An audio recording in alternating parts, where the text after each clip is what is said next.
Traders कैसे हैं आप सब लोग। मसूद खालिद लंदन से आपकी खिदमत में हाजिर है। मुझे फ्लू हुआ है आजकल ज़रा, तो मैं कोई वीडियो भी नहीं बना सक रहा। आज तो काफ़ी हालत ख़राब है, लेकिन मैंने कहा मैं क्विक सी आपको अपडेट दे दूं। ये NZD CHF का पेयर जो मैंने कल आपको क्विक सा सेटअप भेजा था, वीडियो बना के, एक क्लिप मोबाइल पे ही बना के, तो उम्मीद है कि आपने इससे फ़ायदा उठाया होगा।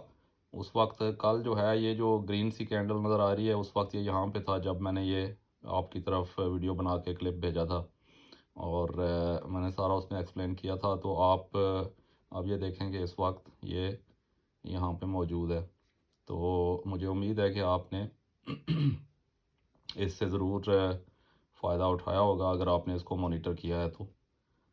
चलें जी, मैंने सोचा है कि आप वीडियो के साथ साथ मैं हफ्ते में एक आध ना इस तरह का एक क्लीन सा सेटअप भी आपकी तरफ क्विक सा बना के, जो अगर मेरे सामने कोई आया तो भेज दिया करूँगा। Good luck traders, until next video, अपना ख्याल रखिएगा।